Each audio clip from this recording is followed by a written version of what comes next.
What up?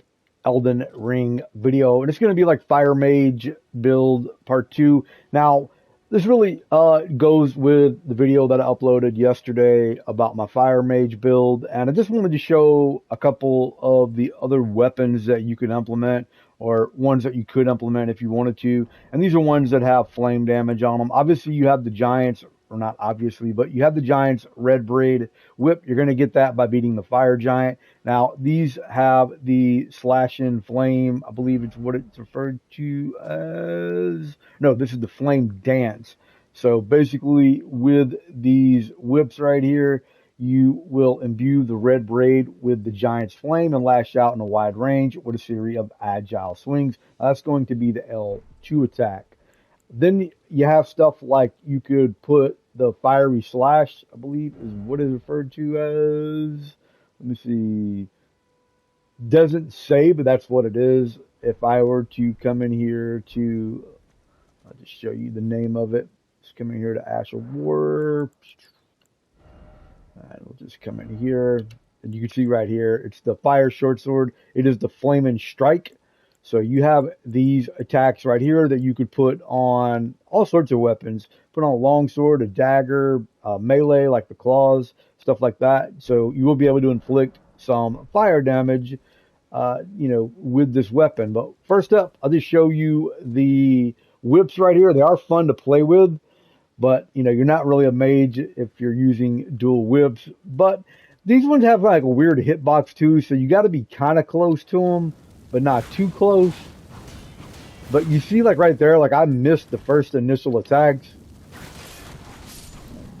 And like that's one thing I don't like about the whips, but the whips are fun to play with. Now, the only way you could also two-hand it as well. Let me reset it, and I'll two-hand it, and you do a little more damage with the two-hand, even over the dual whip, the two-handed, dual-wield.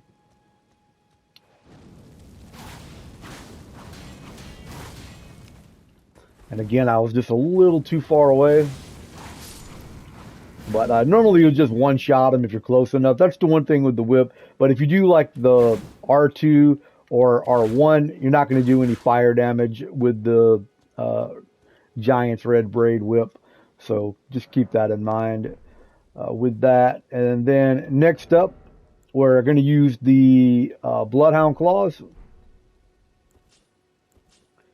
Now, you can dual wield these. So you're just going to hold triangle and then hit R2, or if you're on the Xbox, you hit Y.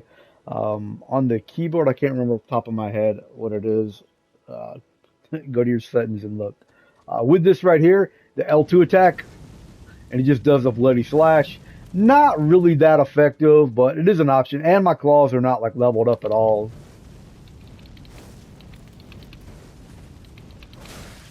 But you see right there, I haven't hardly done any damage on them.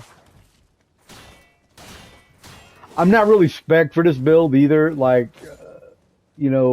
so I'm just showing like different options right here that you could utilize in the game. Now, another one that I like right here, you could use something like, I have the dagger or the short sword right here with this, and you could also, I have a dagger as well, I believe, that has it. I have this one right here, the cold dagger, but I could just put the fire effect on it if I wanted to. With that said, if you wanted something like quick and fast, like let's just say you're going like with a mage type build. So right here in our left hand, we have our staff, and then over here, we're going to have the short sword. And then you just hit that L2, a little more effective than the other one. So we'll just come in here, because this one's going to actually do some damage when you strike. And again, I don't have the sword leveled up. And then I just go ahead and hit my, it's good if you need something like a quick attack or whatever, something like the short sword or the dagger. But, you can put the Ash of War on it. I just wanted to mention that because I didn't put that in my first video. And same thing I did with the Frost Mage. Like, I come back the next day and then showed off some of like the Ashes of War and some of the other items in the game that you could utilize for the particular builds. Because those videos tend to be longer, like over 15 minutes. So, I mean, yeah, I could have added another 3 minutes to the video and it wouldn't have mattered. But anyway, these are some other options if you are trying to play as a fire mage, or some things to think about, like as secondary weapons, or just, weapons, maybe, offhand weapons, stuff like that. But if you have any questions or comments, leave that down below. I'm out. Peace.